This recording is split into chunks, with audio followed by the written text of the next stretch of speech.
Y'all ready? Yeah. Let's go. Come on. Tiger Rag Radio is on the air. Let's crank this thing up. We're statewide, breaking down the latest happenings with LSU athletics. This is us. Hear from the coaches, Put together a defense that puts us in a position to win the SEC. the players, Having fun and we working, baby. That's it, man. the recruits, Show some passion and some heart. and those who cover the Fighting Tigers of LSU and the All SEC. those things are going to be there, which are important. It's 2 hours of nonstop LSU What talk. a privilege. I mean, you get to represent LSU. Tiger Rag Radio is brought to you by Cummins. Cummins creates power solutions that the world depends on. Louisiana Beef Industry Council. Boudreaux's Electrical Services. Sunshine Quality Solutions. Super Chevy Dealers. And Louisiana Farm Bureau Federation. Get ready to talk Tigers with producer Andre Champagne and our hosts Todd Horne, Jeff Palermo, and Glenn Guilbeau. Three great players that are better people than they are players. This is Tiger Rag Radio, live from Super Chevy Dealers Studio. And the Super Chevy Dealers Studios are on the road tonight. We are back at the East Baton Rouge Parish Library, the Goodwood Boulevard Library, the main library here of the East Baton Rouge Parish Library System. I'm Jeff Palermo, News and Sports Director, Louisiana Radio Network, along with the Executive Editor for Tiger Rag Magazine, Todd Horne, and the Editor, Glenn Guilbeau. We are all here with you from the East Baton Rouge Parish Library on Goodwood Boulevard. And, guys, I think we'll quickly jump into our thoughts on the game against South Carolina. I think we're fairly all in agreement that the offense took a step in the right direction, but still a long way to go. Well, before we start talking about the South Carolina game, I would like to point out that this is the most important three-game stretch in Brian Kelly's LSU career. In his career? In his LSU career. Oh, LSU career. And okay. You could probably make the case that it's his most important stretch in his career, period. He's 63 years old. They're 5-1. He's been prone to losing streaks at LSU. He had the three-game losing streak last year. Of course, we've talked before about how he dropped big games in other seasons, like at Texas A&M in his first year. We lost to Florida as part of that three-game losing streak last year. These are three tough games. They've got 6 games remaining, 5 Southeastern Conference games. 4 of those Southeastern Conference teams are ranked in the top 25. That's more than anybody else in the Southeastern Conference has to play in terms of ranked teams left remaining on their schedule. It's not going to be easy, and that offense that you saw on Saturday night, while it did make improvements, is nowhere near where it needs to be in order for LSU to win the games they need to win to go where they want to go this year, which is obviously the college football playoffs. So they can do it, but will they do it? I don't know. And I don't personally see anything that leads me to believe they are going to do it. That offensive line is still – it did make improvements, but they're still very bad. Vanderbilt's not a great run defensive team, so maybe they'll continue to make improvements this weekend. But they are pretty good against the run, Vanderbilt. No, they're bottom half. They're bottom half of the SEC, and the Alabama killed them running the ball. Of course, that's Alabama, who has an offensive line. And I'm sure we're going to talk more about the offensive line as we move forward. But it's just very important. And LSU's an underdog in Nashville against Vanderbilt, or against Vanderbilt, period, for the first time since 1948. Wow. 1948. Yep. The last time they've been an underdog to Vanderbilt. To Vanderbilt. In Nashville. No, period. Yeah. Period. Yeah, and Vanderbilt has not been favored in a game over their last 51 games. This is the first time in 52 games that they're favored. They're against an SEC team? Right. Okay. No, against any team. Really? No, I'm sorry. Against an SEC team. Yeah, okay, You're I was right. going to say. All right. And they're only a 1.5 favorite. And, yeah, it's the first time they're both ranked since the late 30s, LSU and Vanderbilt. But Vanderbilt is number 16 in the nation against the run. That's the lower half in the SEC, but they're number 16 in the nation against the run, and with the run they're ranked pretty high as a running team. They're averaging, they're 23 in the nation in rushing offense, 206 yards a game. So LSU's great rushing game last week would have been a bad game for Vanderbilt. But no, I think LSU. I mean, I don't know what they're going to do. I could still see them, getting blown out by Alabama or getting blown out by A&M or something like that. But they are moving in the right direction because they made progress in the run game against a bad team. But LSU's schedule has been easy up to this point. Yes, very easy. And now Vanderbilt is better than South Carolina. A&M's better than Vanderbilt. Alabama's either better than A&M or about the same. So it's kind of rising now. So they've had time to get their act together. And it looks like Nussmeier is starting to get his act together. Looks like they're starting to get the run game together. And you always got a chance because they do have a good defense. So. I agree that Nussmeier played better and he was more aggressive, like Kelly said in his post-game press conference, but he did make some bad mistakes. But he's healthier. You can tell he's healthier. Well, I don't know. I saw him, we were watching him try to limp off the field like twice. And, I think that's a byproduct of the offensive line not being able to block. Well, that's a different injury, though. For the most part. I know. I was talking about his abdomen. Right, but yeah, he does have an ankle. Right, and I'm concerned about that because I think he's a sitting duck back there a lot of the time. Well, they have been pass protecting well.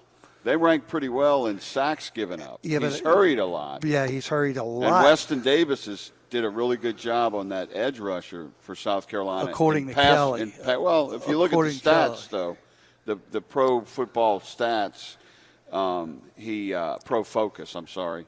Pro Football Focus. Yeah, he did a lot better than other tackles have done against him, Stewart.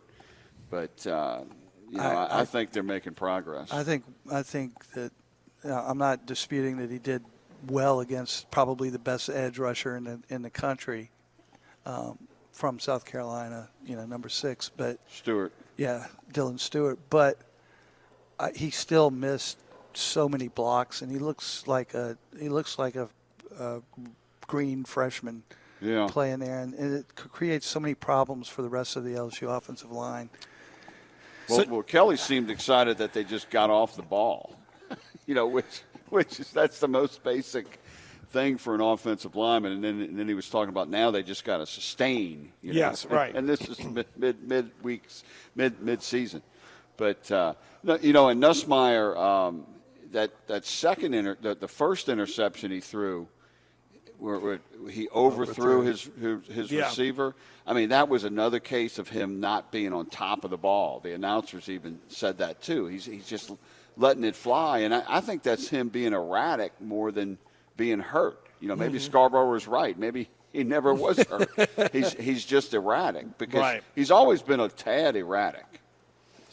Well, even that arguably his best completion of the game when he was rolling out to the right in a pseudo scramble, and then just threw that ball to Caden Durham on the sideline. It was a great play, but he was in double coverage, and it could have easily been picked off. Though. But that's better than triple coverage, which he threw into in the past. And and there's some dispute about the in the post game discussions with different people that that the interception to Trey'Dez Green on the 1 yard line was not necessarily Nussmeier's fault. That they were it was a miscommunication between the two, that Green was supposed to have sat down. You still got to see the safety, No, not that one. No, I'm not talking about that one. I'm talking about the not the interception. I'm sorry, where he missed him on a clear touchdown pass. Oh, Trey'Dez? Yeah, early in the game. The announcer said that Trey'Dez was supposed to run the route and sit down, but he went a little to the right. And if you look,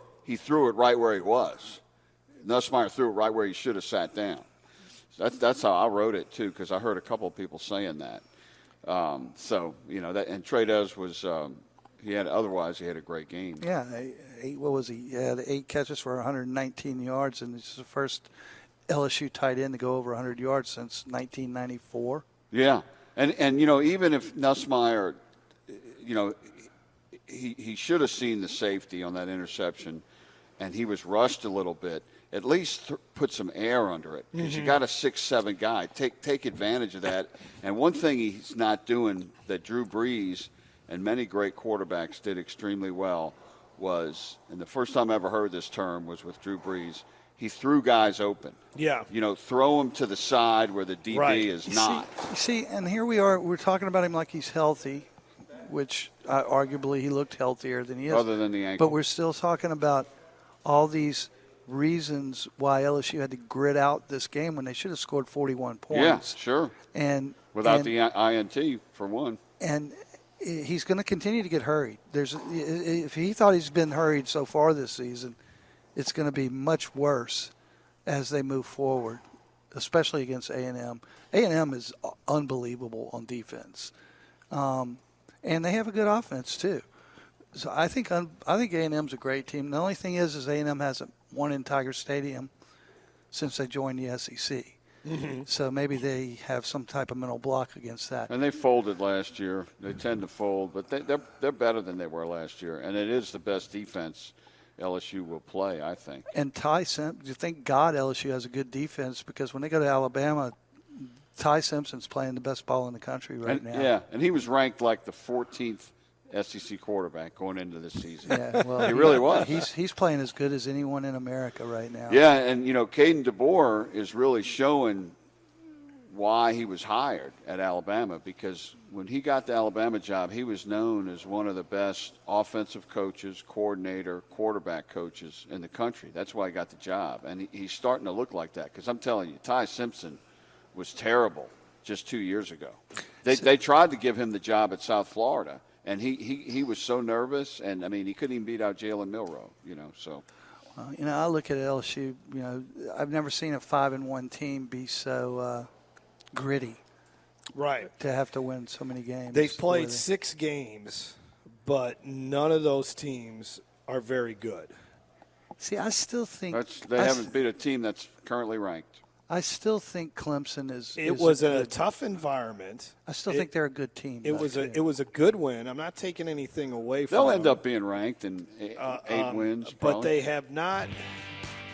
You're right. I would say I don't remember ever a team at this point of the year covering an LSU team that you're at the halfway point, and you still don't know really who they are or what their ceiling can potentially be. Well, we know they have a great defense. They really do. We know that. I agree with that, but offensively, well, I was going to. It's not they're talented. Haven't done it. If I had to bet my life for something that was really valuable to me, there's no way I would bet them going better than 3-3 for the rest of the year right now. The thing is, hold on again. Say that again. If I had to bet my life or something really valuable that was very important to me, there's no way I could bet that LSU would finish better than 3-3 with their remaining. Everything could click, though. Everything could click. And it can. I agree it can. But up to this point, it is not. And I'm also concerned that Garrett Nussmeier is going to get hurt. Really. All right. We got to take our first break here on Tiger Rag Radio. We are broadcasting from the East Baton Rouge Parish Library, the Goodwood Boulevard location, the main library. Chevy trucks have you covered when the road takes you from smooth sailing to Chevy Colorado will eat up some of the toughest terrains with 5 available drive modes. And Silverado and Silverado HD have the muscle to take you out for some serious with multiple engine options and impressive towing. While Silverado EV is the perfect combo of performance and capability, making it a snap to hitch up this electric truck and hit the road. Wherever the road leads, Chevy trucks are right there with you. See your Super Chevy dealers today. And we're back with Tiger Rag Radio, live from Super Chevy Dealers Studio. Hey, we're back, and we are in the Super Chevy Dealers Studio, but we're on the road tonight at the East Baton Rouge Parish Library, the Goodwood Boulevard branch. Jeff Palermo along with Glenn Guilbeau and Todd Horne from Tiger Rag. Let's bring in our first guest of the night, former LSU quarterback Herb Tyler joins us here tonight on Tiger Rag Radio. Sorry about that, Herb. I don't know where I got. Glad it was Herb Tyler against Florida instead of Herb Vincent. I don't know where I got Vincent from, but anyways, Herb, how you doing, my friend? Man, I'm good, man. Thank you for having me, Jeff. look, you guys are wonderful. If you can compare me to Herb Vincent, I'll take that all day long. Remember, he's running the SEC basically office, so I really appreciate that. Thank you. And I love Herb Vincent, by the way. He was at LSU when I was there as well. Yeah, well, we like him too. Maybe I don't know. Herb could play a little softball now. He's a pretty good softball player. I don't know if he could play quarterback against the Gators, though, like Herb Tyler did. All right, and it wasn't just the Gators, but that was just like a signature. Yeah, I doubt that very seriously that he could play quarterback. But you know what? I can't play softball because I can't hit the ball, but I can play outfield with the best of them. Just so you know. There you go. Well, Herb, let's go ahead and, since we're talking about this, who can play quarterback? Let's put you on a spot. Can Garrett Nussmeier continue to play quarterback at the level that he was expected to this latter half of the season? Can he play that?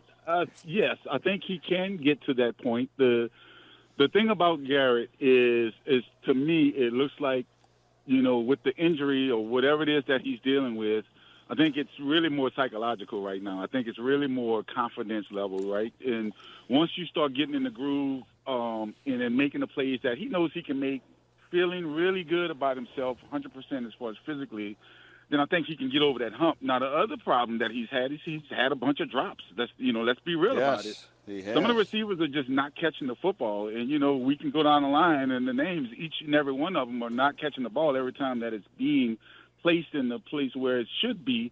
And that could help, enhance or accelerate a quarterback's confidence level to drop, if you will. However, I think Nuss is the last year Nuss that we saw, and even the prior year when he played in bowl game, things of that nature, he was just gunslinging Nuss, and he would just be confident in any and every throw that he could make. This year, you're not seeing that so much, and I think it's more between the ears than it is physically right now as of the last couple of weeks, let's call it that. But I did like what I saw out of Nuss this past weekend. I think that he made some really great decisions by taking off and running with the football a couple times, and then his passing was really kind of spot on for the most part. I don't recall seeing any errant passes, but I really do believe that Nuss can get to that point.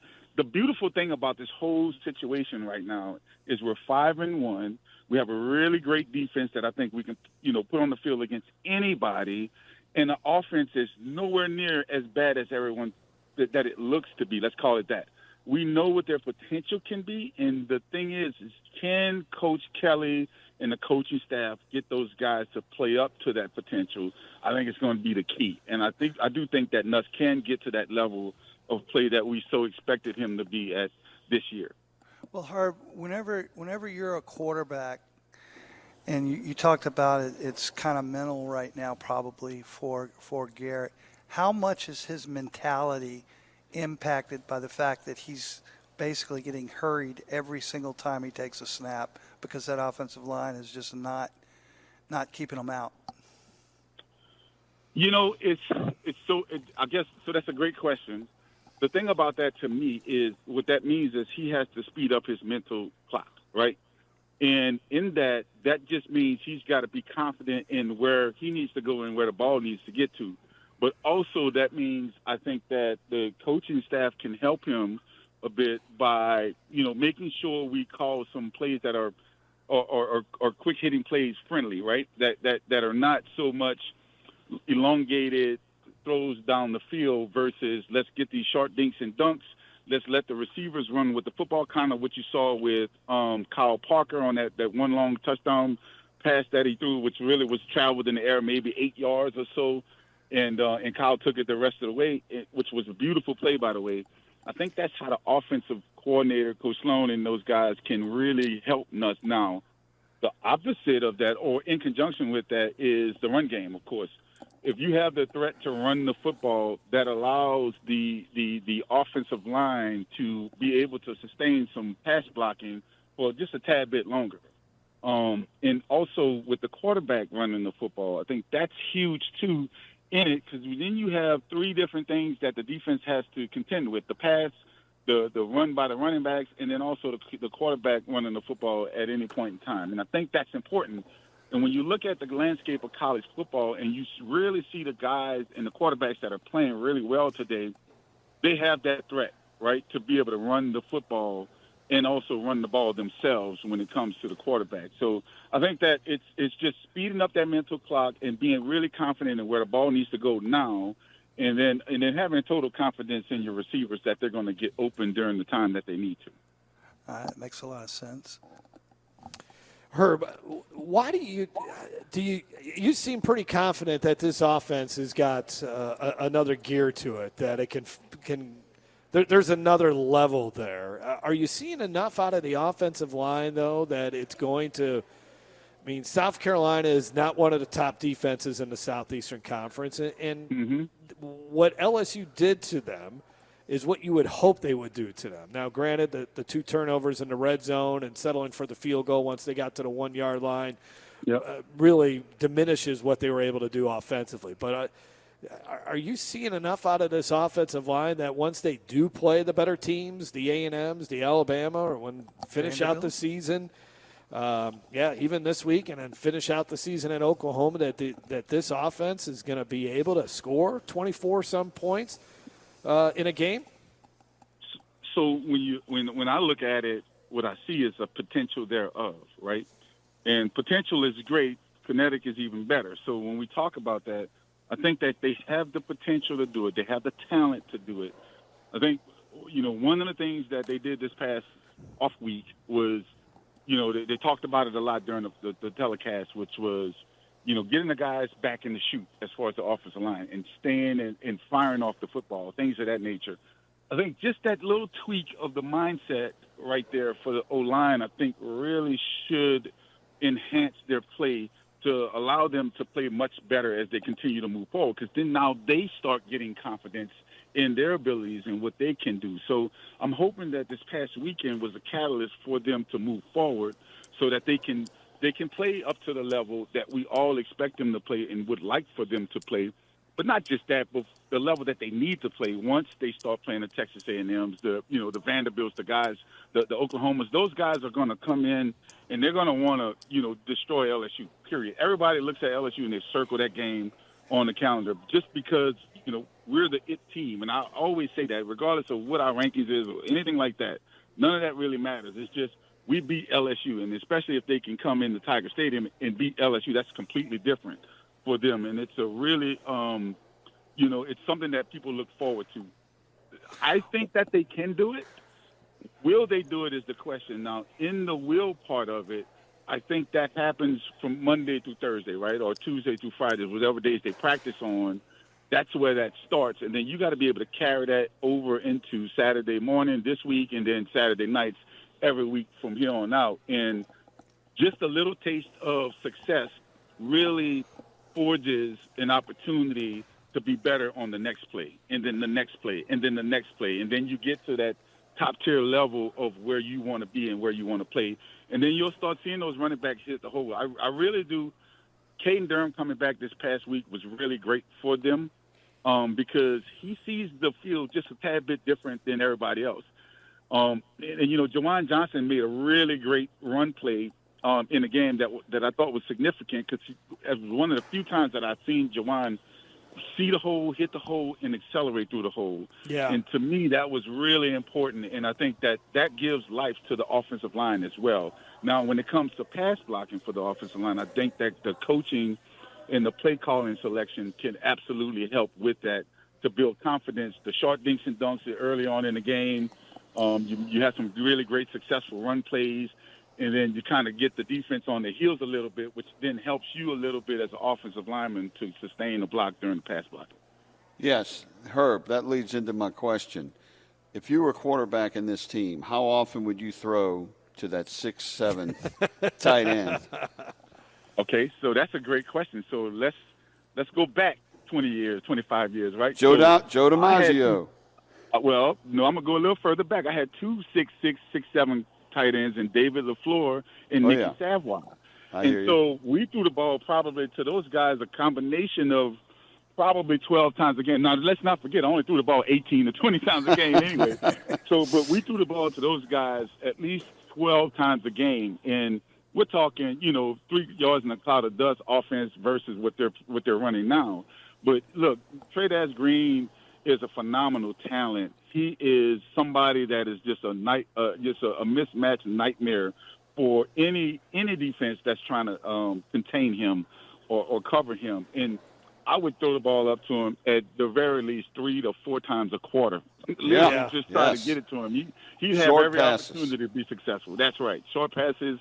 It doesn't matter what it is, really. I don't care if we're at the 30-yard line going out, right? And it's 3rd and 4 or whatever, or 2nd and 6. I'm throwing the ball up to him. Let's see what we can get. A back shoulder play in the middle of the open field. I'm good with that. I think he can be really special if we try to get him the ball a little bit more in the open field as well as down in the red zone.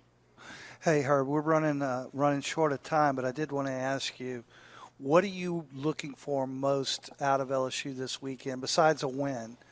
But what would gratify you most to see that LSU improves upon or does well this weekend? Yeah, great. So in my mind, what I'm looking for is the next step of progression of running the football in the run game. The next progression of the receivers catching every ball, right? And really just the confidence level, taking it to another notch. And on the offensive side. On the defensive side, what I want to see is the continuation of what we've been seeing.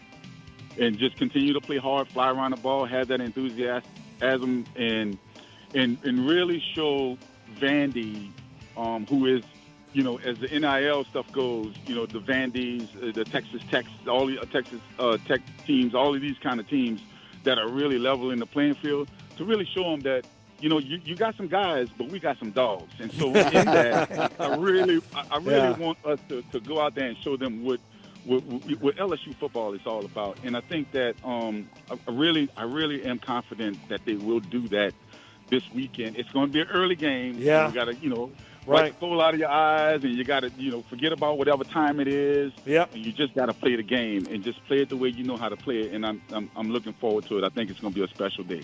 Herb, thanks a lot for your time, man. We appreciate it. Oh, yes, sir. Thank you guys for your time. Thank y'all for having me. And y'all have a blessed day. You too. That's former LSU Tiger Herb Tyler. We'll take a break. More from the Super Chevy Dealers Studio, broadcasting live tonight from the Goodwood Library here in Baton Rouge. We'll be back after this on Tiger Rag Radio.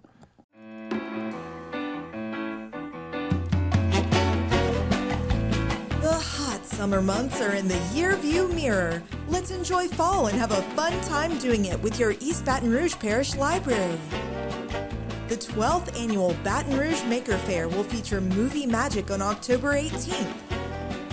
And go back in time with the library on October 25th with Talking About a Revolution, an all-day patriotic event. Have fun with all of the library's silly, spooky programs for adults, teens, and kids. Visit ebrpl.com for more details.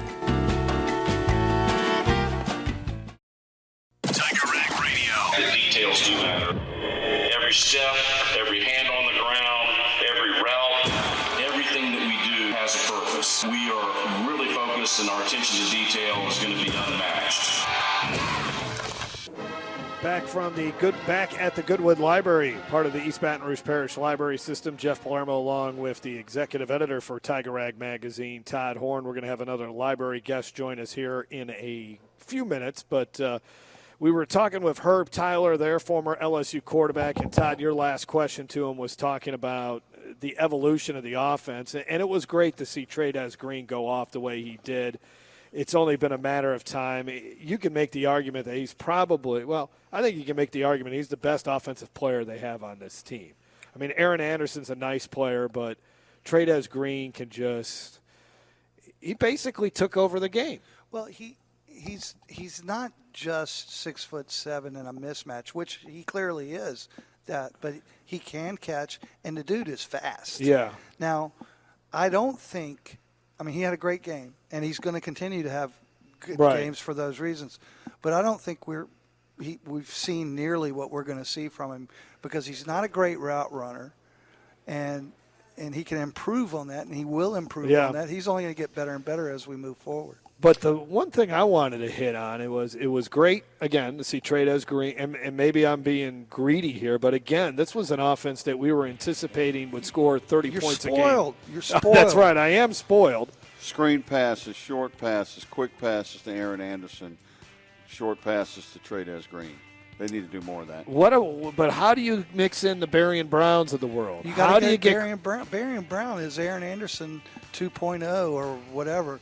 They're the same basic type of player, and you just have to get the ball there to Berrien. You can throw deep every now and then if that's your base, and Chris Hilton and Berrien Brown, they got to come up with the catches, even if they're covered well sometimes. Yeah. They got to go up and get it. To begin hour number 2, batting leadoff, it's Jay Johnson, so stay tuned for that. This is Tiger Rag Radio from the Goodwood Library, part of the East Baton Rouge Parish Library System. You're listening to Tiger Rag Radio, Super Chevy Dealers Studio. We'll be back after this. Y'all ready? Yeah. Let's go. Come on. Tiger Rag Radio is on the air. Let's crank this thing up. We're statewide, breaking down the latest happenings with LSU athletics. This is us. Hear from the coaches. Put together a defense that puts us in a position to win the SEC. The players. Having fun and we working, baby. That's it, baby. The recruits. Show some passion and some heart. And those who cover the Fighting Tigers of LSU and the SEC. All those things are going to be there, which are important. It's 2 hours of nonstop LSU talk. What a privilege. You get to represent LSU. Tiger Rag Radio is brought to you by Cummins. Cummins creates power solutions that the world depends on. Louisiana Beef Industry Council. Boudreaux's Electrical Services. Sunshine Quality Solutions. Super Chevy Dealers. And Louisiana Farm Bureau Federation. Get ready to talk Tigers with producer Andre Champagne and our hosts Todd Horne, Jeff Palermo, and Glenn Guilbeau. 3 great players that are better people than they are players. This is Tiger Rag Radio, live from Super Chevy Dealers Studio. And the Super Chevy Dealer Studios on the road tonight as we are at the Goodwood Library, part of the East Baton Rouge Library System. Jeff Palermo along with Glenn Guilbeau and Todd Horne here with you. We will get you a scouting report on the Vanderbilt Commodores. Teresa Walker from the Associated Press in Tennessee. She will be joining us a little bit later on in the hour. But now joining us is 2-time national champion baseball coach Jay Johnson here on Tiger Rag Radio. Jay, welcome to the show. We appreciate your time tonight. How you doing? Doing great. How are you guys? Oh, we're doing well. Well, before Glenn asks you who the weekend rotation will be, wanted to ask about your trip to Washington, D.C. coming up on Monday. How cool is that to be able to experience that again? Well, we didn't get to go last. You did, that's right. You know what? I was pausing myself there because I couldn't remember if you got to go last. Yeah, time. so this is out there publicly that we're going. This is out there publicly that we are actually going. Yeah. Yes. You talked about it a little bit last week. It was in the Gotcha. papers. Yeah, we're excited to go and proud of the team for the accomplishment. And, from a personal standpoint, I remember growing up being a kid and, like, a 49ers fan and a Lakers fan, and that was the thing. Like, they win the Super Bowl, and you see Joe Montana at the White House and Magic Johnson, and so it's pretty awesome. It's a national championship, and we're going to the White House. I'm fired up for our guys. Have they set a date yet? It's Monday. Oh, it's this Monday. Yeah. Okay. Go ahead, Todd. It is Monday. So Jay, I mean, I know you didn't get to go in 2023 after you won, but you're going now, and it's like a lifelong dream that you'll get to fulfill. When's your scheduled trip to the White House for next year? Has that been set? The date's been you know set? what? I just want to have a good practice on Thursday at this point in time. So, and keep the players' attention on this weekend. This is our fall break weekend, which is a week off for everybody, but we turn it into 2-a-day practices all weekend. So it's a good time for us. It's the only time the NCAA doesn't have like hourly limitations on us is when we're out of school. So one more White House question before we move on to the actual team. Well, I actually got one too. Oh my God, this is going to be the whole White House hour. We're not going to ask you how you're going to stop or get the federal government working again, but what about the players that are kind of scattered across the country at this point? How do you get, the Jared Jones of the world? Like, how are those guys getting there on Monday? Yeah, I think almost everybody is leaving from here. We do have a couple players that aren't able to attend due to some other pro baseball commitments, which that's unfortunate. But everybody will be here for the ring ceremony, and I think that's probably the most important thing. I remember in 23, that was a real special day. We got about an hour and a half together prior to it, and it's like you pick up right where you left off, and that's something special about championship teams, is they're forever. And I'm really looking forward to seeing those guys, between this trip and the ring ceremony. Well, Jay, speaking of the ring ceremony, you were pretty adamant ahead of the Texas A&M game, because you knew that was going to be the ring ceremony, that you wanted a night game. So you got your wish, but how long were you on the phone pleading your case with Sankey to make that happen? That was it. Yeah, that was it. I mean, he made a deal with me, though, that I could call him whenever I wanted, as long as I kept his SEC national championship streak going. And that was right before the last game. And he's like, as long as we can have grown-up phone calls, he said he fields a lot of phone calls that aren't very grown-up, like from people in like positions like mine. He didn't say the sport per se, but I think we can probably all guess what that is. So. All right, let's talk about the 2026 Tigers. First and third base, how are the battles going on at that? I know it's early on here, but how does that shaping up? Who are you looking at there at those two particular spots in the infield?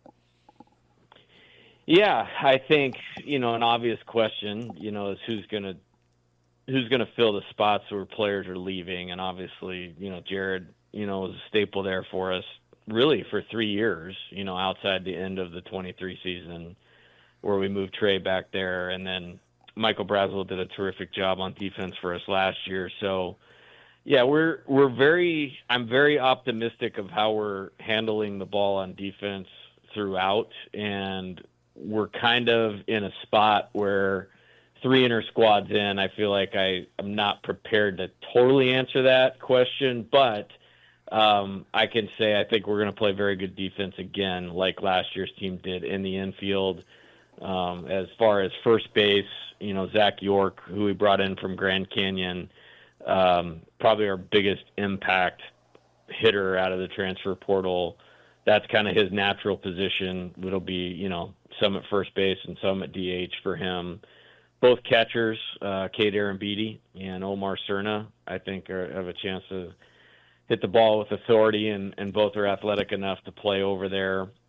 A lot of the infielders can play multiple positions, whether that's Seth Dardar, Braden Simpson, both those guys will be in the mix at second base as well as third base. Trent Caraway, transfer from Oregon State, doing a good job at third base at this time. John Pearson obviously is back, has improved his quickness and athleticism and ability to play low. Probably one of the highlights of the 3 games, and it wasn't much. I mean, we're talking a total of 16 innings. We handled the ball really good in the infield. So probably too early to tell, but there's some names for you. Real quick, Jay, what happened? I'm curious. What happened in 23? How come y'all weren't able to go to the White House that year? I don't know. I really don't know. I know I did bring it to somebody's attention. Just, like I said, I think it's a very rare opportunity. I had saw that the women's basketball team did go, and so they had won the championship before us. So I was hopeful that we would. And I don't really have an answer other than it just didn't really materialize. Yeah, it doesn't happen every time. Yeah, sometimes it's scheduling. And I get it. Like there's a little bit of an entire world that has to be operated through that place. So I'm just happy they're honoring the 2025 national champions in baseball. And LSU Shreveport will be there too. Yeah, I think that's awesome. What a season that was. I mean, to go undefeated in baseball at any level is something really, really special. And I think it's pretty cool that we both get to share in that together. And, I'm an old NAIA guy. When I coached at Point Loma, that's the division we were in. And so I think that's really cool. They had a great team. And I think it's awesome that both of us as national champions will get up there and be able to celebrate. Jay, do y'all have practice on Tuesday, the day after the White House visit? We absolutely do, and Yes, that okay. was actually part of my speech today of, stealing a quote from Nick Saban, more people die on the way down from Mount Everest than on the way up. And my morbid. my message was very simple of like, there's no way am I going to take any of the things that come along with the national championship away from the guys that accomplished that. Like, Yeah. So the White House, there's another dinner event, the ring ceremony. Like, I want them to enjoy that as they should as national champions. But there's going to be transitioning to what we have to do to prepare for this year. And, stealing an old thing from Coach Bertman in our program, everything counts. And the Tuesday practice after we're flying back from D.C., it counts. And we want that to be quality. And when you have good guys on your team like Jake Brown and Stephen Milam, they'll help us move it in a real positive direction. That's cool, Jay, because I know you talk about Coach Saban a lot during the season. You admire him. When they went to the White House after he won the 2003 national championship, they had more trouble getting his schedule around the visit than the president's, okay? Because it happened during spring practice, and he was like, look, we practice 3 times a week. I'm not changing the schedule. So they went on like the Tuesday or something and got right back, went to practice. So wow. You're just like your boy. I've never had a chance to actually meet him in person, but I feel like I know him because I've studied him so much. That surprises me zero. Yeah, right. All right, back to the 2026 team again. Give us a starting rotation. I don't expect you to give us a starting rotation at this point. And I know you're locked into the fall, Jay, but, I mean, when you look at your schedule, specifically the SEC portion of it, I mean, obviously you got to go to Tennessee, you got to go to Ole Miss, you got Texas A&M here, at Mississippi State, you got Florida here, and you're at Georgia. I don't see any Arkansas. Does that hurt your feelings a little bit? No, I'm good with taking a break on that one. But as you're reading all those others off, I don't even know that it even matters anymore. You're just in our league, you're going to get 10 opponents that are capable of going to the College World Series. And that's certainly what this schedule is. And, I think Arkansas, as I've documented, is kind of been the most consistent team, in my opinion, over the last 10 years of, close to 45, 50 wins in Omaha or right on the doorstep of Omaha. But, yeah, I mean, I think we opened with Vanderbilt, we closed at Florida, and those were the, two of the prominent programs of, the previous decade. And, you're looking at Georgia was a national seed last year. And I look at it like when I look at it on paper, when I look at like Texas A&M, Mississippi State, and Ole Miss, like those are 3 national championship caliber teams this year that on the forefront you may not think about. You might think about Tennessee, which is a national championship caliber roster also. So I don't usually get too worked up in that. We got a lot of work to do. Yeah. And I'm excited about that. And enjoy the fall because it's just you kind of don't think about those people or what's immediately ahead. Like today, we were making sure we're really good at executing hit and runs, and there was a couple times that came up last year, and we were on it, and it led to winning. So it's just super boring, but I'm wired that way, and we had a good day of executing hit and runs today. Tell us about let's talk a little pitching here. Having Case and Evans potentially in the weekend rotation. Some of the other guys that you think, I know we've been joking about the weekend rotation, but guys that you really feel that are going to be battling it out here to be starters on the weekend. How do you see that battle? I would imagine you probably got about 8, 9, 10 guys that are in position to do that. Yeah, I feel like that we have a lot of options to do that. I think there's a starting point of guys from last year's team. I think those 4 freshman pitchers last year that are now sophomores are all contending for that. You mentioned Casey Evans. Thought he was the best freshman pitcher in college baseball last year. We certainly want him to make a step in that direction.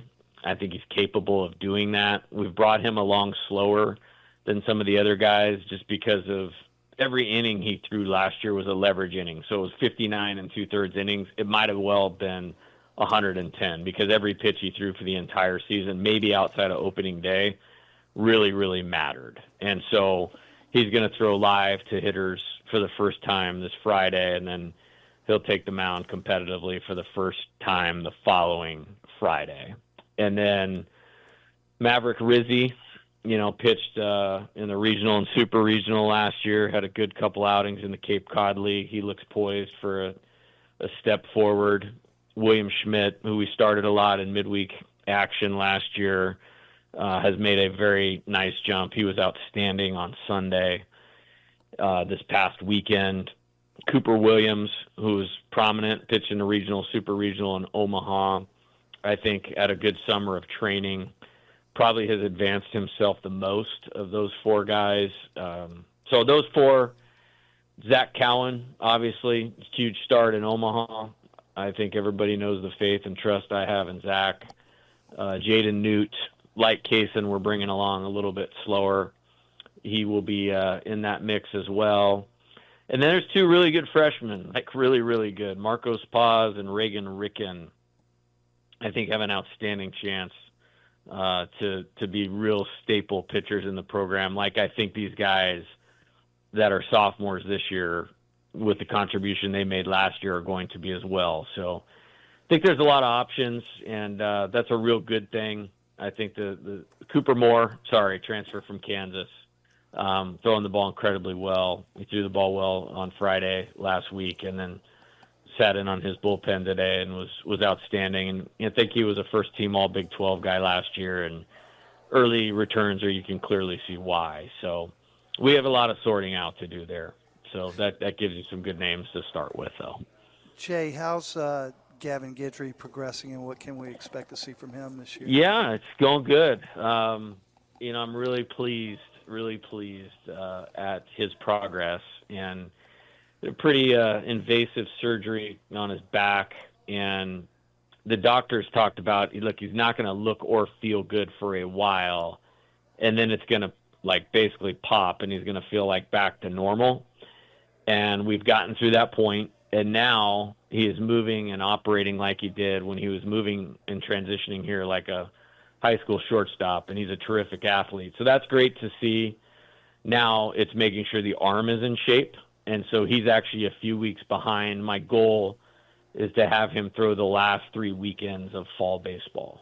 And so he'll get out competitively the last 3 weeks, I guess, working back from the weekend before Thanksgiving. And I do want him to get on the mound and get on the mound competitively, and feel like we've got a great plan to get him there. Watched him play catch today, and that will be a nice shot in the arm to get him back, because I think everybody, like I just mentioned with Zach, I think everybody knows how I trust and feel about Gavin. Well, are you concerned at all about him mentally after missing the whole year, though? Not at all. The guy was born to compete, and some guys just have that. I don't think it will take long at all. I mean, he's got the compete factor, and he's got a weapon out pitch, and you put those two things together, and gives me all the confidence. He's a guy that can win without his best stuff, too, and that's a mark of a good pitcher for me. All right, Jay. I expect the federal government will be back open on Tuesday after your visit on Monday. Appreciate your time, man. Yeah, we're going to get everybody in line. That's what we're going to do. All right. Thanks, Jay. All right. Guys. Thanks. See ya. Coach Jay Johnson, two-time national champion coach, who will live out a dream on Monday. He'll visit the White House. That's pretty cool. All right, another library guest, Brandon Riley, will join us when we come back. This is Tiger Rag Radio from the Super Chevy Dealers Studio, broadcasting live tonight from the Goodwood Library.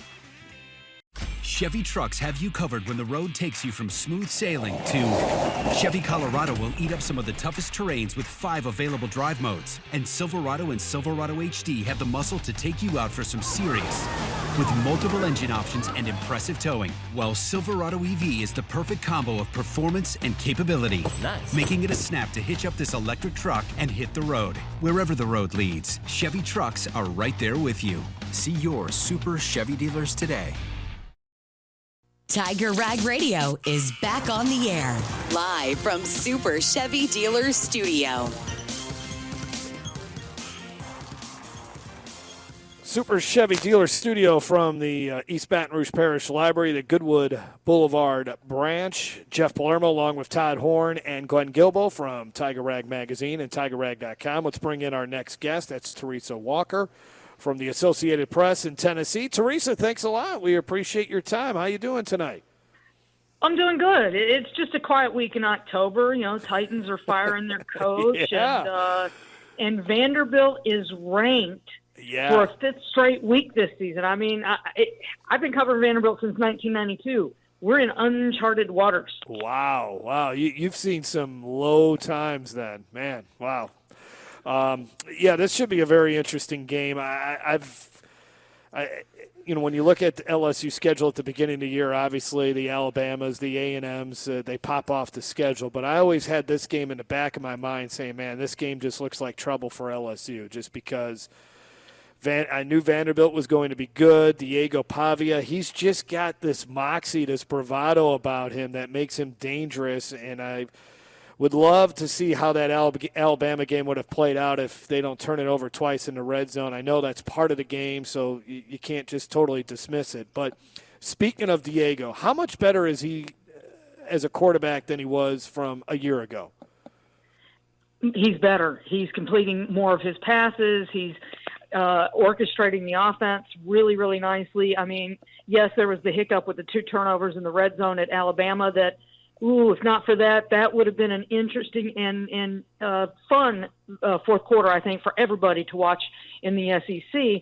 But he is a guy who, when there are mistakes, he shakes them off and goes and makes the next play. I think it was Nick Saban who said before that game in Alabama that he's like a point guard and how he's distributing the ball. But, the one thing they didn't do in that Alabama game that they did so very well a year ago was, him running up, right up the middle, and that and the shovel pass. That just disappeared from that game. So I'm really curious to see how they move forward here and, reorchestrate and maybe zone back into what they do well as an offense. But let's put it this way. Diego Pavia's got Cedric Alexander in the backfield. He's got Eli Stowers, who a lot of mock drafts are already having him as the first tight end taken in the NFL draft. There's some talent on this roster here.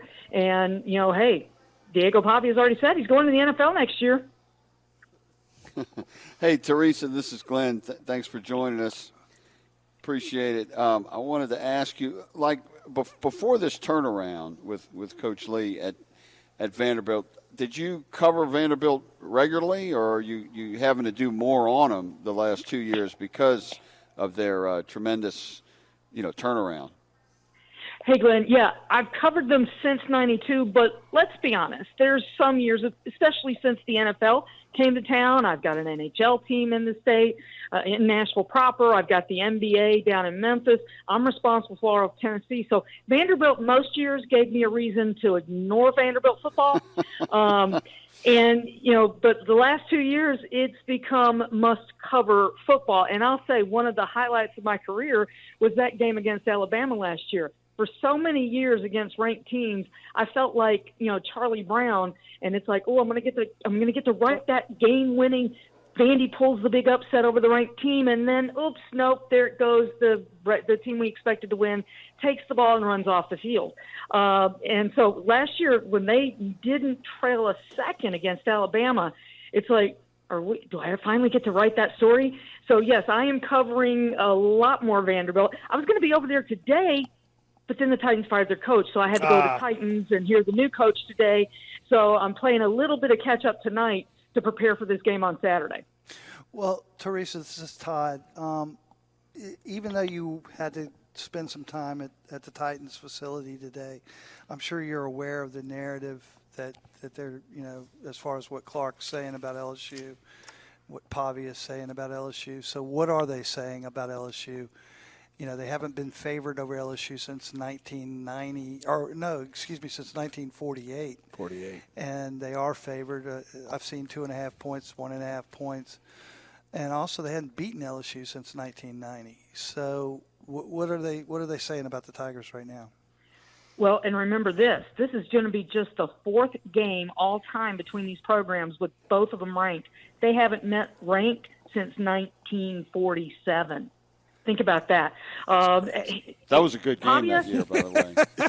Yeah, I'm not that old, Glenn. I'm not admitting to that one. I am, though. I was there. Huge ratings on the SEC network. I remember that, too. It wasn't a JP game? That's funny. It was on the Mizlu television network. Well, I will say this. We don't get a ton of Pavia now that we're in season. Yeah. He spoke at a media day just before the season started there at Vanderbilt. Clark usually says the right things, but there's a difference about Vanderbilt. They have talked since the start before the season about, and they said it, Pavia said it at SEC Media Days in July. They're targeting playing for a national championship. And, yeah, I rolled my eyes like everybody else in the SEC did when they said that. And Clark Lee explained why he was saying that at that media day in August. It's like, you've got to say it to start believing it's possible. And he knows well the Vanderbilt history. He played for Bobby Johnson about just over 20 years ago. So, he saw the empty seats. He saw the routes, the thumpings at the hands of the SEC's elite. And, that was the Bobby Johnson group where, they just didn't curse. Remember when Bobby wouldn't allow cursing on the team. So, he's been there and seen that. But this is a different Vanderbilt. It's not just the renovated stadium. Guys, the first renovation since 1981 on West End. I mean, it looks nice. It's not Neyland. It's not, anything you're going to find in Alabama or LSU. But for the only private university in the SEC at Vanderbilt, the smallest university, even with expansion, it fits what they need on campus. They're bringing more luxury to the game day effect, trying to get more of Nashville. It's like it's a burgeoning city. Come on in, see us play. We got an SEC team right here. Come watch. And, and then you see what's happening on the field. I mean, the goalpost getting dunked in the river after beating Bama last year, 5-0 start this year, only the second time they've done that in 80 years. I mean, they're putting up points in that 5-0 start. They're putting up points the likes that hadn't been seen in 72 years. So it's like we truly have not seen what they're doing on West End because my late father-in-law was a huge Vandy fan. Well, he passed about 7 years ago, excuse me. So it's like there's and the long joke about Vanderbilt's faithful is that, don't worry, they're coming. Just they need a little help getting in the stadium. Yeah. So students are showing up. It's a different vibe on game day. Yeah, Clark, it's funny, Teresa, because I remember the 2022 SEC Media Days coming off a 2-10 season. He was talking about the national championship that year. I remember writing a column just on that, like, who is this guy? And, I mean, what is it about Clark? I mean, I know they've done well in the portal and NIL, but what is it about him as a coach you think that's really working? Well, he came here from Notre Dame where he was coaching in the playoffs, and he was the defensive coordinator, so he saw what it takes at the highest levels to compete.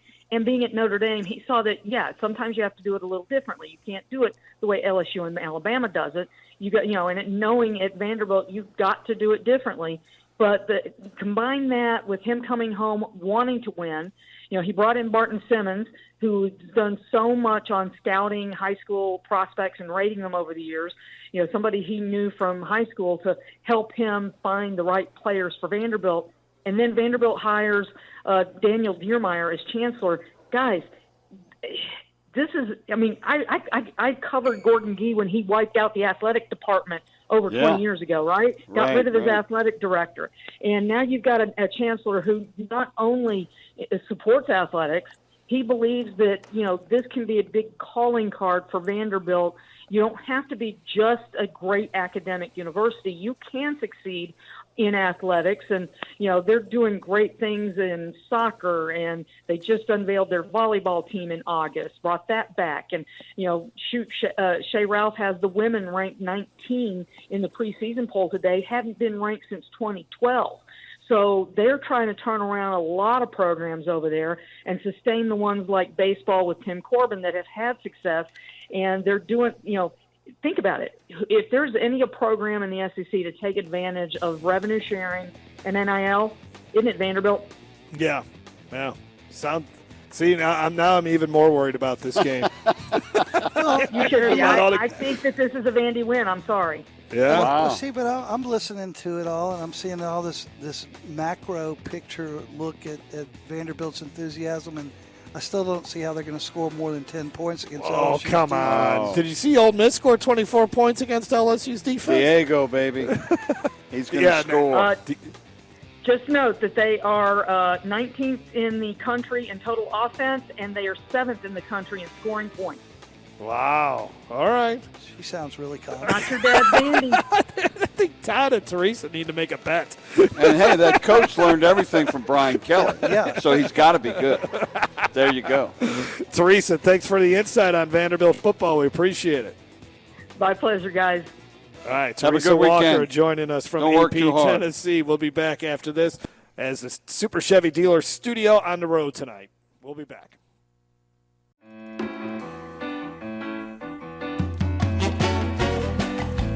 The hot summer months are in the year view mirror. Let's enjoy fall and have a fun time doing it with your East Baton Rouge Parish Library. The 12th annual Baton Rouge Maker Fair will feature movie magic on October 18th. And go back in time with the library on October 25th with Talking About a Revolution, an all-day patriotic event. Have fun with all of the library's silly, spooky programs for adults, teens, and kids. Visit ebrpl.com for more details. Now, back to Tiger Rag Radio, live from Super Chevy Dealers Studio. Back here on Tiger Rag Radio as we wrap it up from the Goodwood Library, main branch of the East Baton Rouge Parish Library System. Jeff Palermo, Glenn Guilbeau, Todd Horne. We only got a few minutes, so I want to get right into it on a lot of these topics that we just have not been able to hit tonight. First of all, Garrett Nussmeier spoke with the media tonight. He talked about the feeling of helplessness that he had at times this season because he was not able to perform to the level that he wanted to at the start of the season, but he feels like he is now, after being challenged by Coach Brian Kelly, he is now back to playing with that swagger.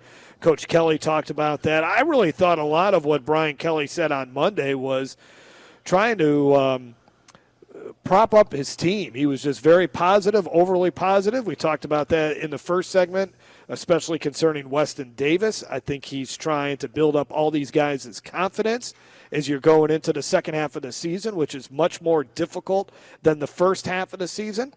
And then one other little point I want to make here, kind of going off on what you said, Todd, to Teresa Walker about LSU's defense.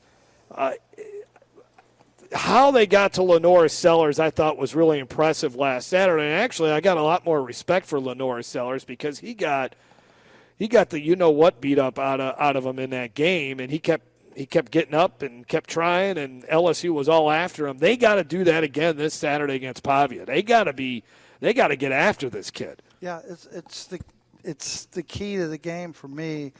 You know, one of the things that LSU did to Sellers was they put so much pressure on him, and they contained him. And he had 22 rushes for 19 total yards when you include the sacks, 5 sacks. But he covered 900 and something yards during that game. So he was running around that much. If they can keep Pavia under 50 yards, and my question to Teresa was serious. I mean, if LSU can hold them to 10 points, LSU can win 20-10 or somewhere like that. 20-10. That seems like the magic score. But I think that if LSU gives up more than 20 points, I think they're in trouble. I just do. I think the magic number's 24, just like the Ole Miss game. I really do. I think if LSU can keep Vanderbilt under 24, can LSU's offense score more than 24? They could not in Oxford. Can they do it in Nashville? Right, and that's exactly what I've got. It's basically if Pavia gets more than 50 yards or more, I think Vanderbilt wins 24-20. And I think if he's less than that, LSU wins 2017, 2010. Yeah. And you know, Lenoris, as our South Carolina guest said last week, was not having a good season as a runner. So this is a bigger challenge with Pavia than Lenoris. But they did do really well. I thought Harold Perkins played much better against South Carolina than he did against Ole Miss. They got to have a great game from him. And the thing about Perkins, I don't know if you guys noticed it or we didn't talk about it, but he played inside a lot more than I've seen him the rest of the year. Mm-hmm. And maybe that was because he was playing spotter so much, but he was lining up inside quite a bit. Boy, him and Wes Weeks bit hard on that 73-yard run. Yeah. They took that motion fake. That looked bad. They got to fix that. And that's another thing. Vanderbilt has a much better running game with running backs with Alexander. So that's going to be key. Fascinating game coming up Saturday in Nashville. That's going to do it for us from the Goodwood Library, part of the East Baton Rouge Parish Library System. For Glenn, Todd, I'm Jeff Palermo. Andre Champagne back at the studios. We'll see you again next Tuesday here on Tiger Rag Radio. For the latest in LSU sports, check out TigerRag.com. Tiger Rag is everywhere. Online at TigerRag.com. Like us on Facebook at Facebook.com/Tiger Rag Magazine or follow us on Twitter at Tiger_Rag.